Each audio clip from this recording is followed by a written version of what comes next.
Republican Senator Rand Paul of Kentucky. He's a key member of both the Foreign Relations and Homeland Security Committees. Senator, thanks so much for joining us. Let me get right to the question. Do you believe that President Trump's meeting with Putin made America safer? You know, I think engagement with our adversaries, conversation with our adversaries is a good idea. Even in the height of the Cold War, maybe at the lowest ebb when we were in the midst of the Cuban Missile Crisis, I think it was a good thing that Kennedy had a direct line to Khrushchev. I think it was a good thing that we continued to have ambassadors to Russia, even when we really objected greatly to what was going on, even during Stalin's regime. So I think that it is a good idea to have engagement, and I think that what is lost in this is that I think there's a bit of Trump derangement syndrome. I think there are people who hate the president so much that this could have easily been President Obama early in his first administration setting the reset button and trying to have better relations with Russia. And I think it's lost on people that they are a nuclear power. They have influence in Syria. They're in close proximity to our troops in Syria. They are close to the peninsula of North Korea and may have some influence that could help us there. The other thing that's lost, and people forget this completely, the Russians tried to help us stop the Boston Marathon bombing. We actually did help them stop a terrorist attack in St. Petersburg because we were communicating and exchanging information. All of those things are good, but Senator, and because people hate Trump so much, all of that's being lost.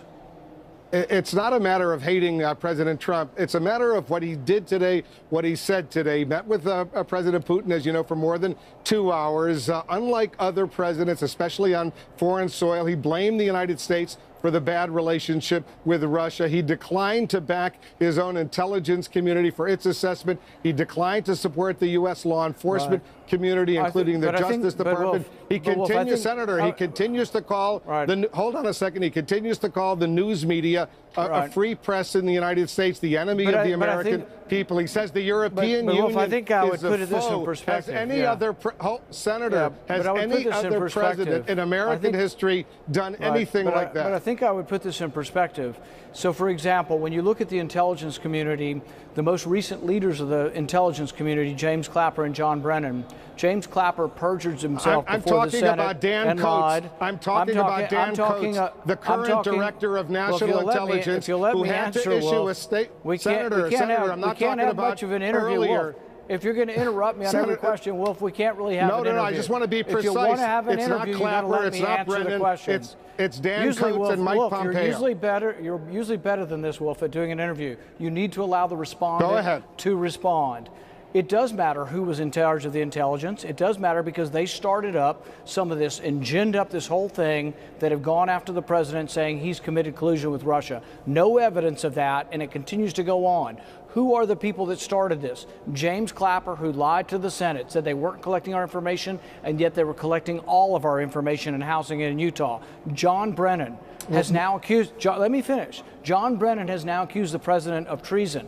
This is John Brennan who voted for the Communist Party when he was a young man. John Brennan now thinks he's holier than everybody else, but these people had the power to collect every American's information. And these are the people that I am concerned use their bias against President Trump, and absolutely I'm with the president on this. The intelligence community was full of biased people, including Peter Strzok, McCabe, and dozens of others. And so what about Mike Pompeo and Dan Coates, who both say there is no doubt that Russia interfered, attacked the United States during the presidential election? Did they vote for communists when they were young? What I would say is that I don't think anybody doubts that the Russians got involved with leaking email and hacking into email. But there is a question of whether or not the election was legitimate. And all of this is a sideways way for those on the left to try to delegitimize Trump and to say he didn't really win the election. When in reality, the election was really about Hillary Clinton being unfit for office, being a dishonest person who enriched, her and her husband enriched themselves at taxpayer expense and at the expense of receiving money from people like the Sultan of Brunei and Saudi Arabia. So it was really a much more complicated situation. But what's happened is everybody everybody now says, oh, the Russians, the only reason Trump is president is because of the Russians. So you can see how he would take that personally. And frankly, I don't think anybody in Kentucky, he got nearly 80% of the vote in the mountains. I don't think anybody was influenced at all by anything to do with the Russians. They didn't like Hillary Clinton because she wanted to kill the coal industry in our state. But Senator, you know, you and I have known each other for a long time. I've interviewed. But I would put this in perspective, Wolf. Dov Levine looked at this from the Carnegie Mellon Institute, and he looked at it from 1946 to 2000, and he found 81 times that the U.S. involved themselves and meddled in elections of foreign countries, 36 times that the Soviet Union did. It doesn't make it right, but I've said this before and I'll say it again. Any country that can spy does, and any country that can meddle in foreign elections does. All countries are doing this, but we've elevated this to a higher degree, and we've made this all about the sour grapes of Hillary Clinton losing the election, and it's all about partisan politics now. This is truly the Trump derangement syndrome that motivates all of this. Senator, I got to disagree with you. And I know Dan Coates disagrees with you as well. I'll read the statement he issued today after the president's news conference with Putin. Listen to this, and then I'll give you a chance to respond.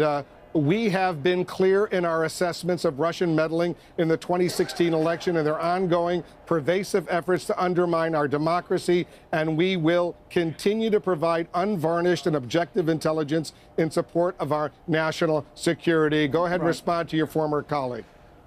And I don't disagree with anything that was said there. What I would say is that instead of making this about everything's about Trump and accusing Trump of collusion with the Russians and all this craziness that's not true, we should try to protect the integrity of our elections. Nobody is talking about protecting the integrity of the elections. How would you protect the integrity of our elections? Make sure they're decentralized, make sure there's very good controls from the precinct on up, make sure we're not storing the data in a central area where there aren't checks and balances at the local area. There are a lot of ways to make sure our election is not tampered with. Also, it's important when you say the Russians meddled, they hacked into Hillary Clinton's email and revealed some truths about her that weren't very popular. I agree they did that. But the thing is nobody's alleging that votes were changed or that they got into our electoral system. But that is a danger, Senator, and we should guard against that. Who do you trust, Senator, the American intelligence community, the American law enforcement community, or Vladimir Putin? What I would say is that all power needs to have checks and balances, and I think our intelligence community has way too much power. The fact that Peter Strzok was able to bring incredible bias towards the president to work every day, Senator, who do you believe? Who do you believe? Us. That's not the question. The right question that should be asked, Wolf, is should that power be unchecked, or should you have a judicial system that says, you know what, in order to get information, you have to have warrants, you have to have checks and balances on intelligence. But who do you believe? The intelligence community of the United States or Putin? I'm not discounting the allegations that the Russians hacked into Hillary Clinton's emails. I'm not discounting that at all.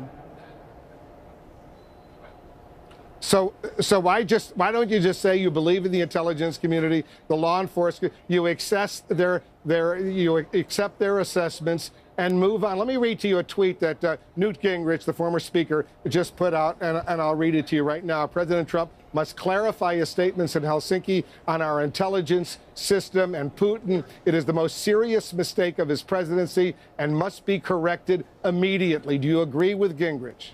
No, I think people have gotten over top on this and lost the big picture. The big picture is that we should be engaged with Russia. We should have conversations with Russia. We have serious conflicts in various parts of the globe. It would be a mistake not to have open lines of communication with them. And I can tell you what I have told the Russians who are here in the United States when I've conversed with them. Hacking into the election, if they did it, and in all likelihood the evidence looks like they did, it has backfired because it's made relations worse. And so if they want to have better relations, there should be a great deal of incentive as time goes on for them not to do it again, because it's made relations so much worse. And so my hope is that we will push the issue and that over time those incentives will be apparent. I know there's a little delay. I'm here in Helsinki, you're in Washington, so occasionally it might be awkward. Bottom line, Senator, do you believe that what President Trump did today here in Helsinki was good? I think it was a great idea and a good idea to meet with the Russians and to have engagement, conversations, and to make sure that we don't accidentally stumble into war. Everybody agrees it's good to have good relations with Russia, to have a dialogue with Russia. But do you believe it was good that the President of the United States threw his intelligence community under the bus and sided with Putin? Yeah. I don't see it that way at all, but I do see that many Democrats have come forward and they basically want a confrontation. They suggested that he not meet with Putin. So really the question of to meet or not meet, almost every Democrat in Washington came on your program and other programs and said he shouldn't meet with Putin. That's the kind of sort of, I think, simplistic thinking that leads to war. We should continue to have conversation even with our adversaries, probably most particularly with our adversaries. I got to tell you, Senator, it's not just Democrats. It's a whole bunch of your fellow Republicans who think it was a mistake, especially now with hindsight. And I also have to tell you, based on everything we're hearing, a lot of his own national security, military, and diplomatic personnel, they also agree this was a huge blunder on the part of the President of the United States to exit from this meeting with Putin the way he did. It's going to cause enormous grief for the president and for his administration. But I'm grateful to you, as usual, for joining us and expressing your views. Thank you very much. Senator Rand Paul remaining silent in the aftermath of that. Appreciate it very much.